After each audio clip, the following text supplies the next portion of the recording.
And we are on Facebook Live right now. We are talking today about the COVID-19 vaccine.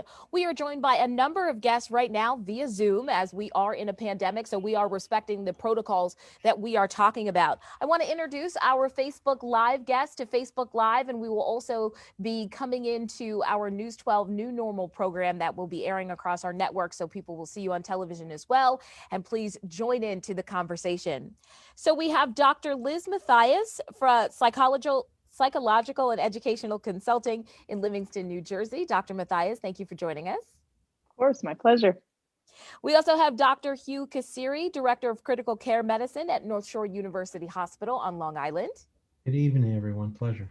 Thank you for joining us. And we also have Mr. Mark Morial, National Urban League President and CEO and member of the New York State Vaccine Equity Task Force. Great to be with you. Thank you so much for joining us. And Dr. Rajeev Fernando, who is a Southampton-based infectious disease doctor now working at COVID hospitals all across the country. Doctor, thank you for joining us. Thank you for having me. And let's start with this first question, if we can, with you, Dr. Cassiere, about the vaccine rollout.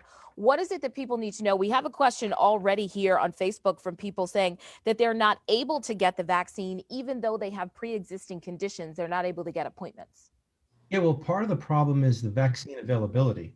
And there are some locations, at least in New York specifically, where you make an appointment and then your appointment's canceled because of the lack of vaccinations.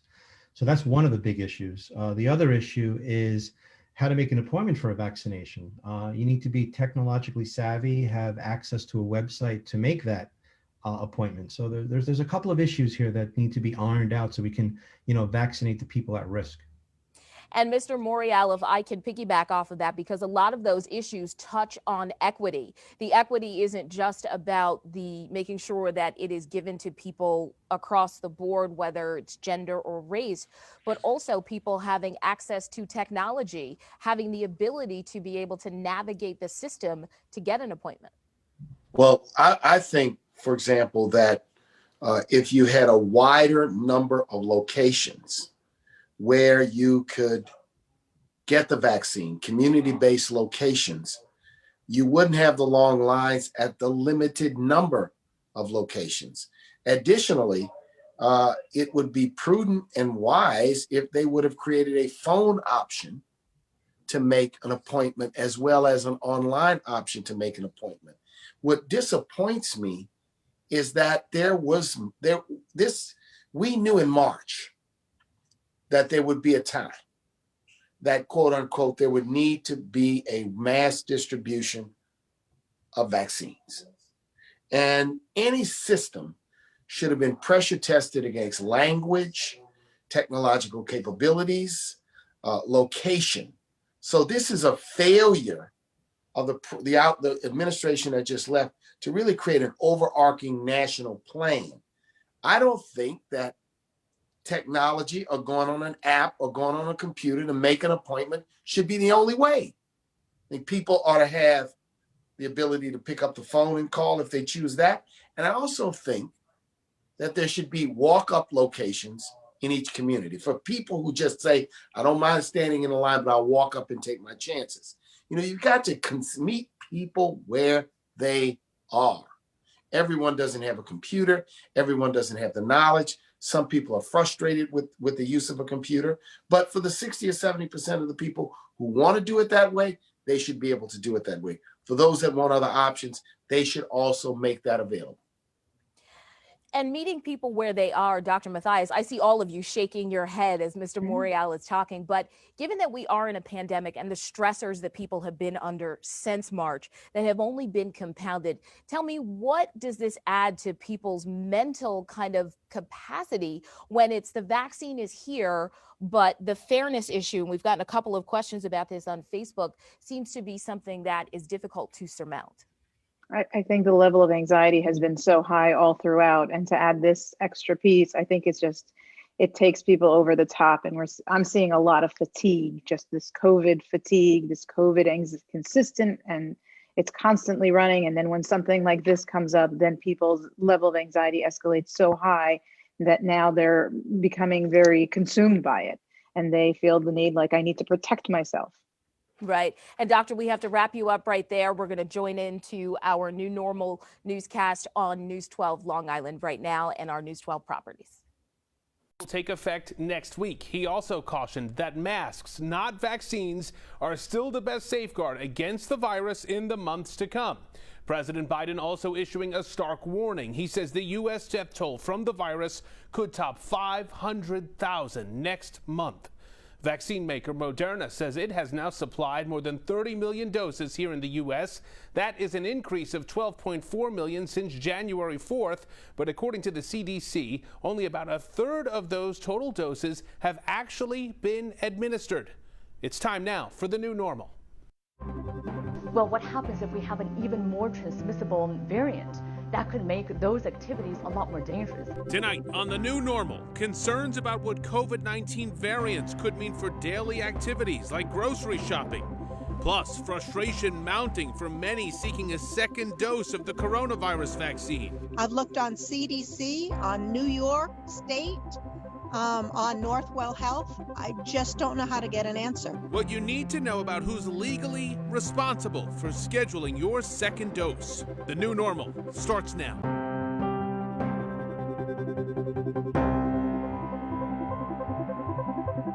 This is the new normal. I'm Rich Barabi. Thank you for joining us. As we come on the air tonight, new details about the vaccine supply in the U.S. and when more shots are coming this way. President Joe Biden has announced plans now to boost the number of vaccines being released. We will both increase the supply in the short term by more than 15% and give our states and local partners more certainty about when the deliveries will arrive. President Biden says the U.S. will have enough doses to vaccinate 300 million Americans by the end of the summer. In making that pledge, the president announced plans to buy an additional 200 million doses from Pfizer and Moderna. And to help states better schedule vaccine appointments, Biden says local officials will get a 3-week estimate of how many doses they can expect. And right now, a latest look at the human costs of this pandemic. There are now more than 25.3 million confirmed cases of the virus in the U.S. And the most sobering numbers on your screen, you see it there. The death toll from this virus is now at more than 424,000 people and counting. Then there's the talk of all these new variants of the coronavirus. That talk is dominating social media. You just see a little bit of it right here. Health officials, residents, others raising concerns, offering tips on how to stay safe as well. We want to hear from you about this. Are you concerned about the effectiveness of the vaccines against the new COVID-19 variants? Here are the results of our News 12 Twitter poll. You see here, about 39% of you say yes, you are concerned. 46.5% say no, and at this point, 14.5% still not sure. It's a lot of information to take in. Now, if you have not voted yet, you can still do so throughout this show. We will also be cycling through some of your COVID comments and concerns, and you will see those throughout the show as well, right there on the bottom of your screen. Plus, you can join in on the conversation on the News 12 Facebook page. That is where our Thema Ponton is moderating a panel of guests who are answering any vaccine questions you may have. You see them there, and they are at the ready. Okay, let's talk about the latest numbers now in the nation's vaccine rollout. The CDC says more than 44 million doses have been delivered, but of that, just over 23.5 million have actually been administered. President Biden now says he is hoping the U.S. will administer up to 1.5 million shots a day after previously promising 1 million. The White House today said that new number is more of an aspiration, though, than a goal. Let's take a look at the breakdown by state. New York has now administered more than 1.4 million doses. That includes both first and second shots. New Jersey, more than 605,000. Connecticut, 342,000 doses administered there. Moderna says its COVID-19 vaccine is expected to protect against the new variants. The company says a newly released study shows the UK variant had no significant impact on the vaccine's effectiveness. However, Moderna says the vaccine was less effective on the strain from South Africa. That variant has been found in more than 20 other countries, but not in the U.S., at least not yet. Joining us now, Dr. Bruce Hirsch. He's an infectious disease specialist with Northwell Health. Doctor, thank you for joining us. Pleasure to be with you. All right, let's talk about this plan just unveiled by President Biden. His administration says it plans to buy an additional 200 million doses from Pfizer, from Moderna, the expectation being 300 million Americans will be vaccinated by the end of the summer. Doctor, no one's going to stand there and say bad idea. The question is, can this actually happen? Will it happen? This is exactly what we need. We need a lot of attention and focus on each aspect of the vaccine process. It's not just a vaccine, it's a vaccination. We've done a great job as a country, as a scientific community, in developing these new vaccines for use in an amazing amount of time. It has been an amazing scientific achievement, but it doesn't count until it's inside the arm of a recipient, of a person. It has to go that last mile. It has to go that last inch into the person. And I'm really happy that the Biden administration is focusing not just on vaccine availability, which is crucial, but on funding the infrastructure to support the administration of vaccine into people so that they can be safe and protected from this terrible pandemic. Well, Doctor, you have to wonder if part of the effort to speed up this process has to do with these different variants. The UK variant, for example, much more contagious. The CDC says it could become the dominant strain by March. Should we be worried now about yet another wave, another surge stemming from these variants that are out there? The virus is mutating. And because there's so much of the virus in the world, because there's so much virus that's replicating, every replication is another opportunity for more mutations. So the faster we protect ourselves, the faster we act with masks, with social distancing, with being careful about our contacts and the vaccine, the faster we'll be able to wind down this epidemic. Now, we have good news. And the good news is that the UK strain seems to be fully vulnerable to the vaccine. The vaccine seems to be fully protective against the UK strain. The South Africa strain does have some diminished potency against the virus, but that's still in the range of good protection. We need to get people vaccinated as quickly as possible so that the amount of virus that's mutating is decreased and we're less threatened by new mutations and variations in the future. All right, Dr. Hirsch, thank you so much. We appreciate your insight on this.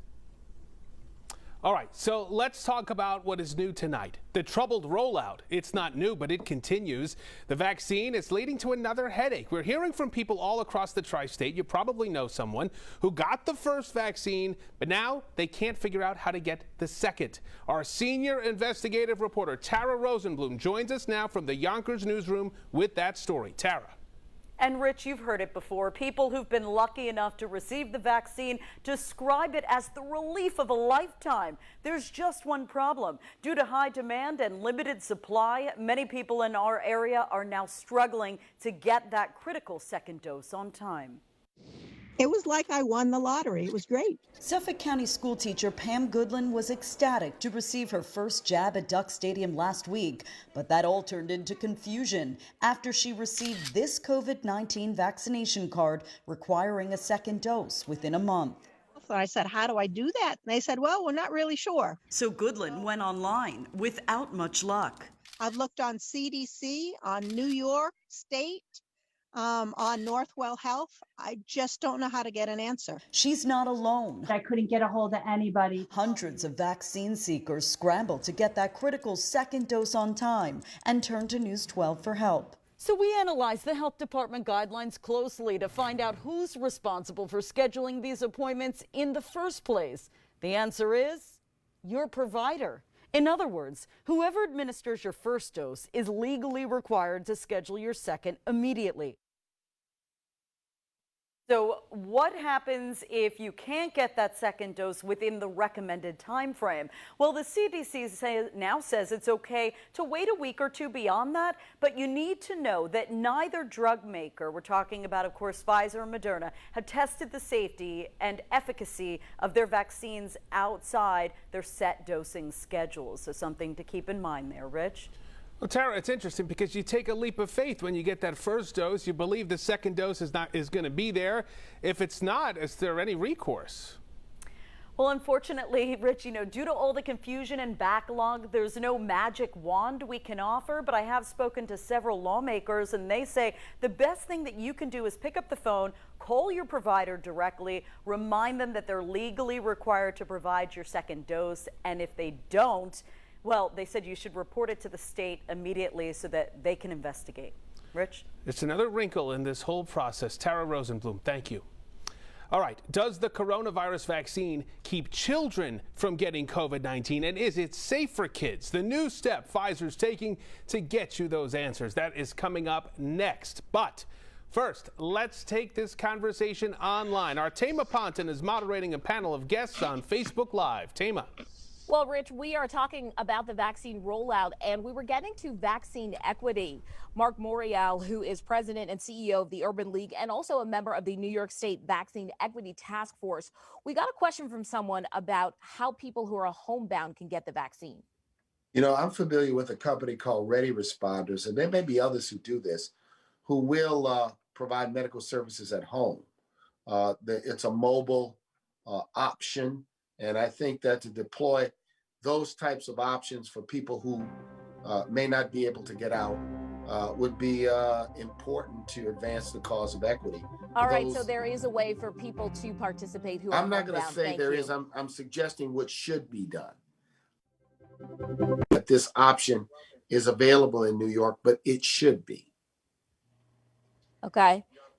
So as we continue this conversation here on Facebook Live, that I think is part of this rollout, that it doesn't seem to be that all of the things that need to be addressed, what you're seeing, Mr. Morial, is that they haven't been as this rollout continues to go on. Yeah, I'm not certain on this point, but I'm certainly going to check on this point. But, if we're innovative, if we use every resource at our disposal, if we believe that everyone has a right to get the vaccine, that'll guide what we do. And let's get to some more questions. Thank you. So we have a question from, let me see. Let's talk about the vaccine and pregnant women.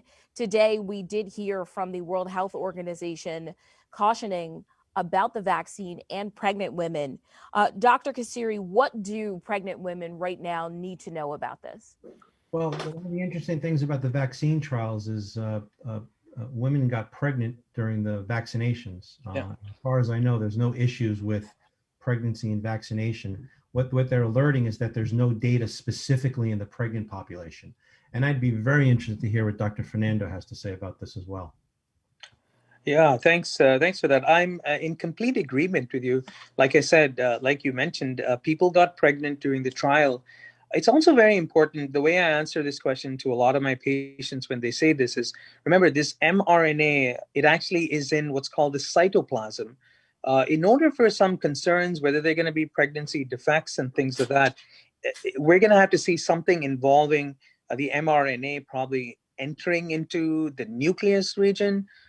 First of all, there's no virus in this vaccine at all, and there's nothing which involves the nucleus. So that just tells you there's no sort of adverse effects that we've seen so far. And I'm going to go out and stress that people got pregnant with it while they got the vaccine.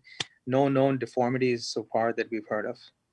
In addition, thank you, doctor. In addition to the questions that we have about the vaccine and pregnant women, we just got one from Gail who says, I'm severely allergic to heparin. Is it safe for me to get vaccinated? Yes, I'll tackle that one. So there is no component in either the Pfizer or the Moderna vaccine that would cross-react with heparin or heparinoid-like molecules. So it's safe. And are people able to find this information out, Mr. Morial, when they are setting up these appointments or when they're reaching out to people about getting their first shot. How have you seen this information be passed along to people with all these questions? I think a lot, well, obviously there's a lot of information on websites, and websites should be robust and thorough. Official websites, state websites, county websites, city websites, hospital websites.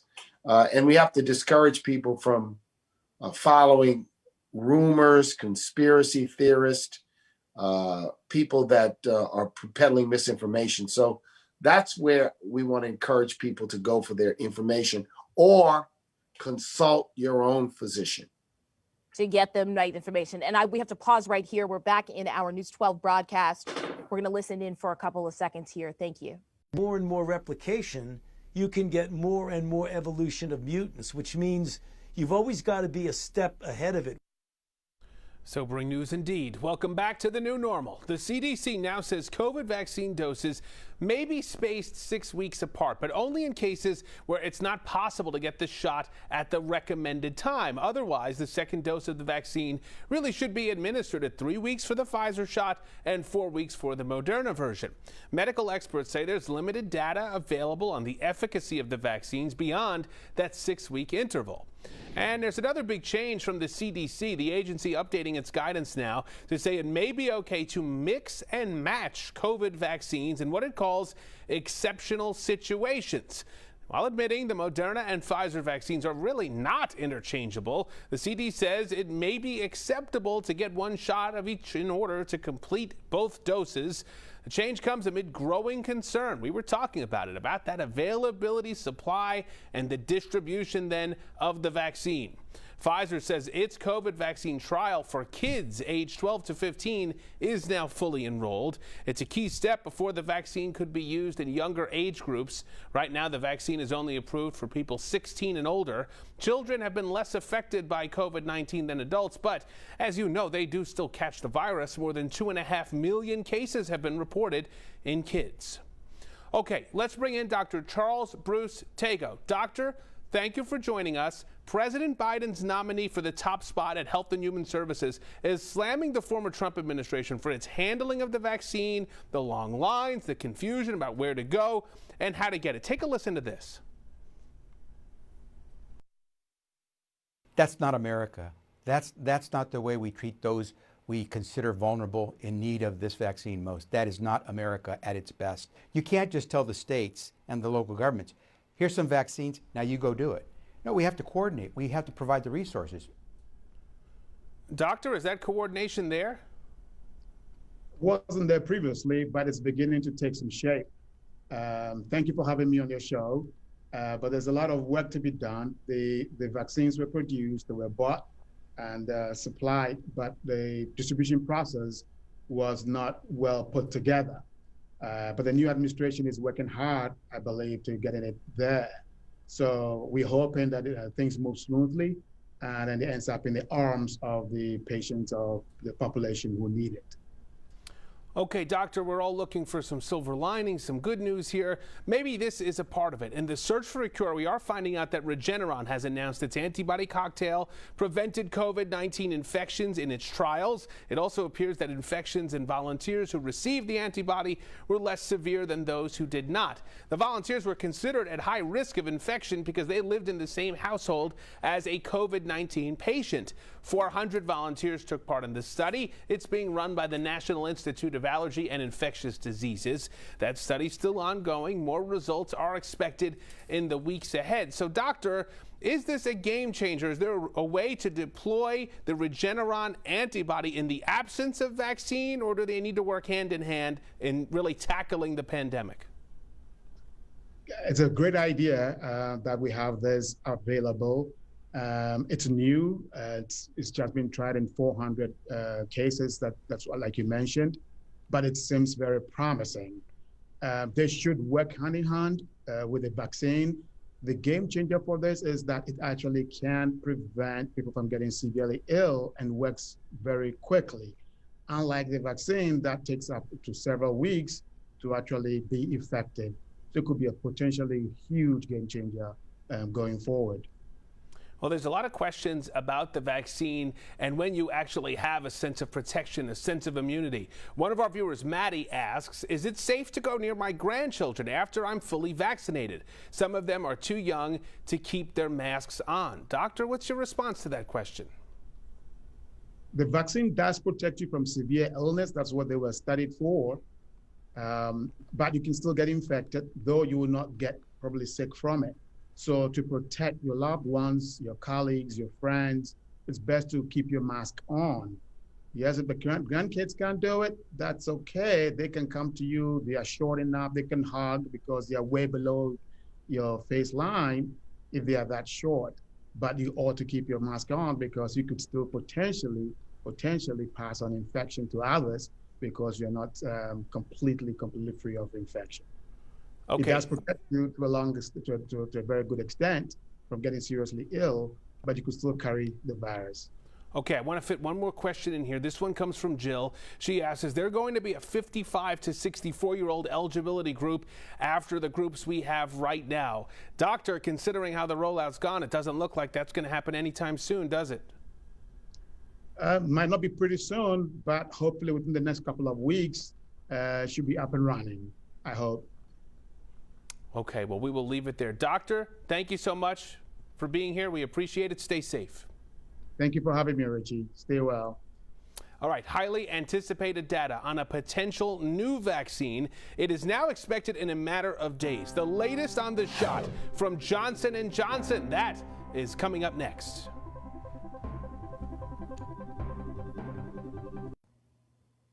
And we are on Facebook talking about the vaccine rollout. We're answering some questions from people who have been learning new information along with all of us today. We're joined by our panel now of experts, DrLiz Matthias, Dr. Hugh Cassiere, and Dr. Rajeev Fernando. Let's get to a question here. This is from Herbert, who says, how safe is this vaccine if you have diabetes or high blood pressure? It's actually... those are risk factors for getting severe COVID-19 disease. So you are actually a person who should definitely get the vaccine. All right, thank you. And we have asked this question before. Someone in Brentwood wants to know they're unable to schedule their second dose. What information do you have for people who are trying to get their second appointment scheduled? So this should really be done by your primary care doctor. That's the most important thing. It's really upsetting because at this point, the total doses given so far, we've had about 44 million that we have available, out of which only 23 million have been actually administered into arms. And with regards to the second doses, only close to about 3.5 million have gotten their second doses. So this really, like I'd seen on the show, absolutely, whoever schedules the first one is absolutely responsible for scheduling the second dose. All right, doctor, thank you. And I think we've got time to get one more question in before we go. A quick question. Let's see if we can't get a quick question.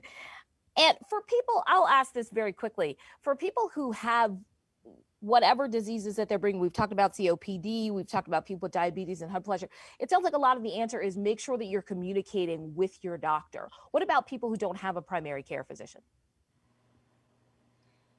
Well, that's a tough question. First of all, if they have those diseases, they actually need a guide, then they should definitely have a physician. But in any case, if they don't have a physician, they should schedule the vaccination and find a place to get their vaccine on their own. But they should see a primary care physician or a nurse practitioner. Make an appointment with some type of provider that can give them basic care for their diabetes and hypertension or other underlying diseases. Okay. And Dr. Fernando, you said that you wanted to talk about the double masking. If you briefly are able to tell us what it is that you'd like people to know about that. Yeah, absolutely. I think, with all these new variants that are out that we really don't know enough. Of course, we faltered last year when there was a certain period of time when we were not recommended to wear masks. And as soon as I got back, I visited Wuhan, China myself to investigate. And I knew that, it's a culture over there in Asia. Whenever there's some sort of respiratory virus in town, you're wearing masks. So we missed the boat over there. But really, the gold standard is really an N95, which is not readily available. A K95 from South Korea is the next wave, but definitely if you wear double masks, a surgical mask is actually better than a cloth mask. So if you double mask, you tend to filter out more viral particles. All right, Doctor, thank you so much. And we continue our conversation here on Facebook as well as across all of our News 12 properties. We are talking about the vaccine rollout today.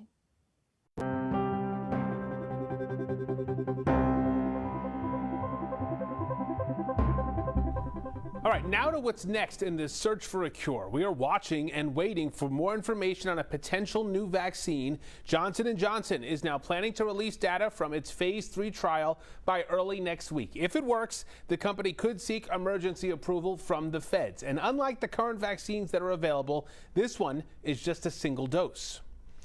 Tune in to The New Normal this Thursday at 9 a.m. We will be taking your questions with CPA and economic development consultant Marty Cantor about the financial fallout of the pandemic. He has a lot of advice.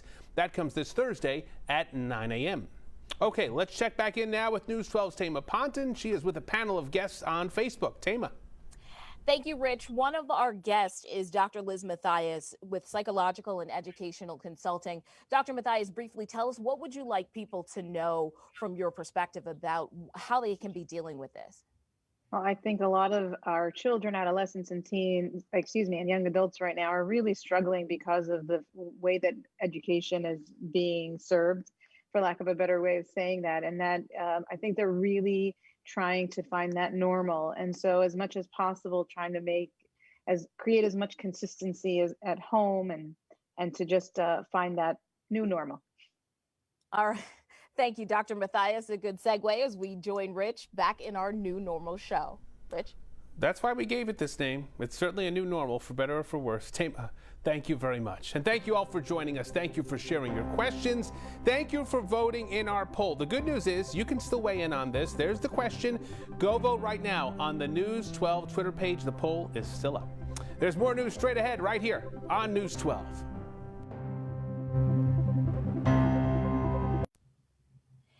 And as we continue our conversation here on Facebook about whatever our new normal is, we have been in this pandemic solidly since March. I think the shutdown was the second week of March, if memory serves.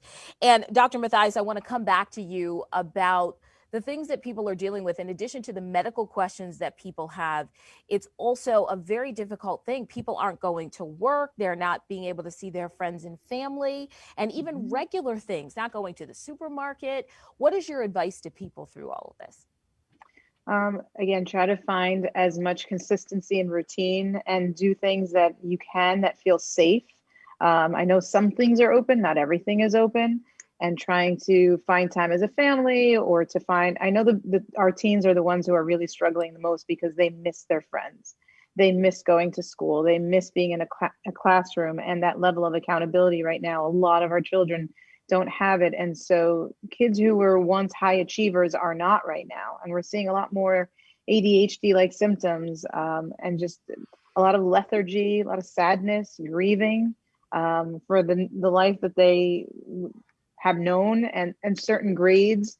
There's certain milestones that they usually would be having right now that they're not experiencing. And there's just an immense amount of sadness and just wanting things to go back to the way they were. And so that's what I'm personally seeing a lot of, and anxiety, just sadness, that lethargy and lack of motivation. And, you know, they're doing the school thing, but it's just so different, whether they're a hybrid and going into school or they're doing it through the computer. For a lot, like I'm on behalf of my own child, my 8-year-old doesn't think this is school. So, you know. Yeah, it's a lot for everybody from 8 to 80.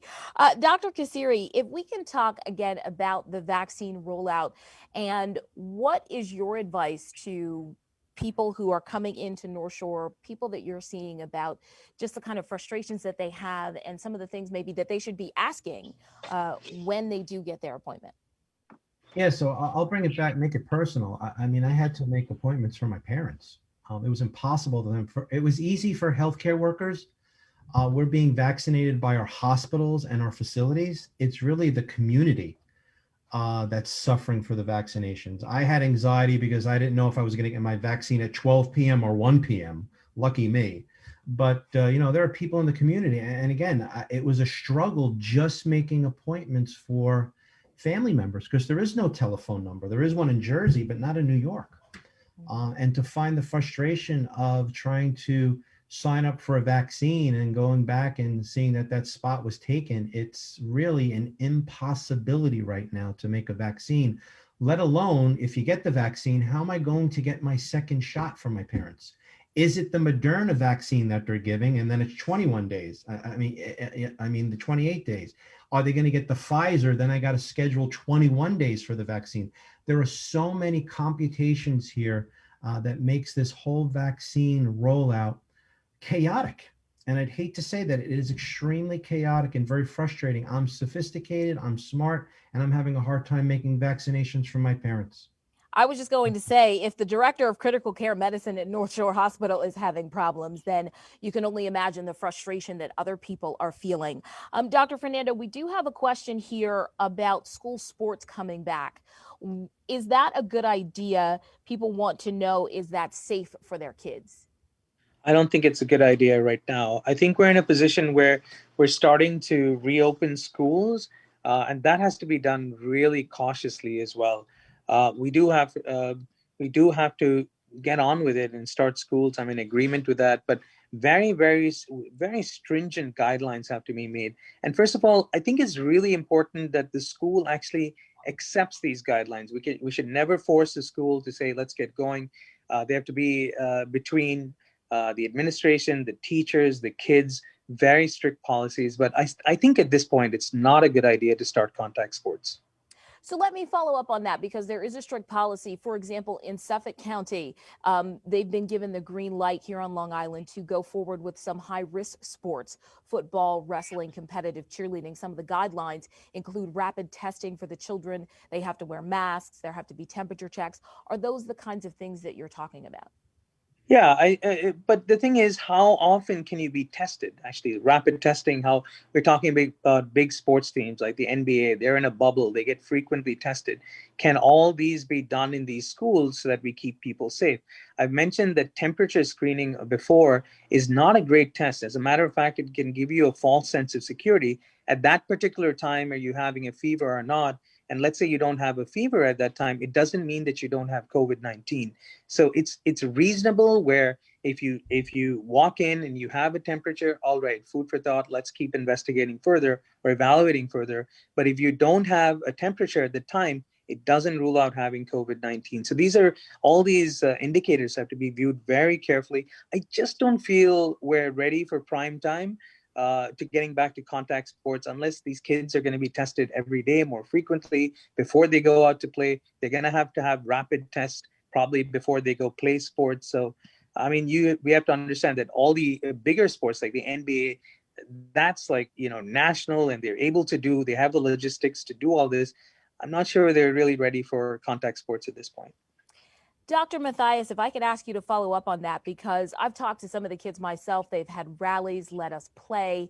They've talked about the kind of impact that sports has, not just on them physically, mentally, emotionally. There is a camaraderie in it. And you talked about them not having this in their lives and their lives being disrupted. What are your thoughts about these high-risk sports being allowed to continue in some places? I think if it's possible and it can be safe, absolutely, because this is an outlet for our children and they don't have that right now. And I keep hearing from parents and from kids, teens, young adults, I'm not doing the things that I usually did to release stress and to find enjoyment and to get tired at the end of the night. Our kids are sitting around a lot. They're gaining weight. They're snacking out of boredom. They're watching a lot of TV, playing a lot of video games. And I understand they're doing this because the video games, especially because there is communication with their peers, and this is now their social interaction, which is sad, but this is what they're craving. That I have 3 children of my own. They're 14, 12, and 8, and they're craving social interaction. And so if there is a safe way, I absolutely would wholeheartedly say yes, go for it, but of course safety first. And as we talk about it, we are all on Zoom talking as you talk about the reality of this situation and how we're interacting with one another.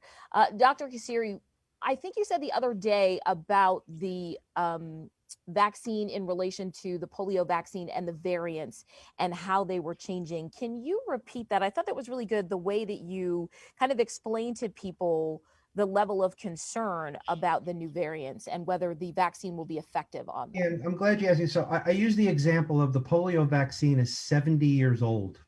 The polio is a virus and it mutates. That vaccine still works. The same thing is for the measles. It's about 50 years old. That virus mutates and the vaccine still works. This is not to say mutations are not concerning. They're very concerning. I want to talk about the South African variant. Moderna, and we all should be concerned about that. That data that says that the vaccine may not be as efficacious is based on 8 people. And what they're saying is that not that the vaccine doesn't work, when those 8 people were vaccinated, the antibody level wasn't as high as it was when there was no variant. So you got to put things into context, and we have to be very careful about making people afraid. Yes, it's very concerning with the variants, but the vaccine still works. Moderna, like Dr. Fernando mentioned, is being very, very cautious, and they're going to pre-plan a 3rd booster shot that takes the South African variant into account. Now, that's very important. The reason for that is messenger RNA vaccinations can be made very quickly, so we can adapt very quickly to changes in variant. And look what we do with the flu. We get a flu vaccine every year. So just because there's a variant does not mean that the vaccine doesn't work. And even the variants that affect the spike protein, it's a small section of the spike protein. So we have to be very careful about scaring the public because we want people to get vaccinated. We want to be concerned about the variants, but we don't want to scare them that if you get vaccinated, it's not going to work. Understood. Dr. Cassiere, thank you. Dr. Fernando, if I can ask you, and I know that you all have talked about this before, the vaccine is just one part of the puzzle, if you will. It's also the social distancing. It's also the masking. It's also the hand washing. And you see sometimes people walking around with 2 masks on. They'll have a surgical mask on and then maybe a personalized mask. Tell me, what is your medical advice to people? Should we be wearing 2 masks, especially as it's related to information about these new variants? Yeah, I think, it's definitely a good idea. And our scientists have been evolving with their recommendations as well. Some of the top experts, epidemiologists are now, of course, that we always know this, the gold standard is always going to be the N95 mask or a K95, which is a close second. That was never advised for the people, your day-to-day person, except it was for healthcare workers who are direct care with patients. But certainly, I think double masking seems to be the most practical situation right now. With regards to cloth masks and surgical masks tends to have better protection, better viral filtration of the particles. Now, we do know another thing, that the cloth masks are pretty good, but the surgical masks tend to be a little bit better. And now we're starting to say, well, if we wear two surgical masks or 2 cloth masks, the protection tends to be much better.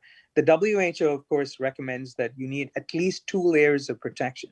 So these are food for thought. And I think, what really, at some point, what has to happen is the CDC has to actually regulate the quality of these masks. Now, we go into so many convenience stores, we walk around the street, you see so many boot-like masks that I really don't know what level of protection it offers. I think people are more focused on the fashion to have glitter or glitz, and we forget the whole concept of actually wearing masks. And I agree with my colleagues, we're talking about vaccination, but remember, it's civic responsibility. All of us have to be wearing masks, and just getting vaccinated is not good enough. We dictate the timeline, us human beings, on when we can actually end this pandemic. So getting vaccines are fantastic, but we have to do our civic duty. And I hope at some point soon, CDC comes out and assesses the quality to say, this is what we need in a mask, not glitz or, anything like that. If I could actually ask Dr. Mathias to pick that up from there, as we start to wrap things up here, I'll do some final questions, but people do care about what their masks look like. You talked about, the kids and them not really having that sense of normalcy, but when they do get the opportunity to go out and do things socially distant, they're outdoors, people do care. They have masks that match their clothes and, things like that. Tell me what's your level of concern about saying to people, okay, wear a mask, make sure it's surgical. I mean, it matters to people. Well, right now it's like, if we have to wear a mask, then I'm going to make it the coolest mask I can. And it's exerting some level of control to say, I want my mask to match my, my scrunchie. That's a big thing my daughter's been telling me about. I was like, okay, you want to, all right. So, but it's trying to find the level of control over something that feels very out of control. Absolutely. And Dr. Cassiere, can I ask you about being in the hospitals? I'd like to ask a question, and this is my final question for you, about people who may be having to get medical treatments now going into the hospital. Let's say someone needs to get heart surgery, they need to get knee surgery or hip surgery, or somebody has to take their child to the hospital. What is your advice for them in navigating this as we hear about new variants, as we hear about some of the positivity numbers increasing? Well, hospitals are getting very sophisticated at segregating patients. In my particular hospital, we have separate floors for COVID patients and ICU patients, and we have separate floors for non-COVID patients. It's safe. You should not delay surgery, you should not delay medical care. I work with cardiac surgeons. Patients come in, they get PCR tested 3 days before they come into same-day admission. So there's a safety behind that. And I'm going to say this with very strong words. Do not avoid coming to the emergency department. Do not avoid coming into the hospital for necessary services or surgery. It's very, very important you get taken care of. There's a very, very low risk for you getting COVID in the hospital. It's probably the safest place to be. I was in the mall this weekend to return a shirt, and I was panicked to see the people, how close they were. And people think wearing a mask below their nose is adequate. So in the hospital is safe. Out of the hospital, probably not so safe. All right. I think that's a good place for us to leave it there. Dr. Mathias, Dr. Cassiere, Dr. Fernando, thank you so much for your time. Thank you for joining our conversation on Facebook.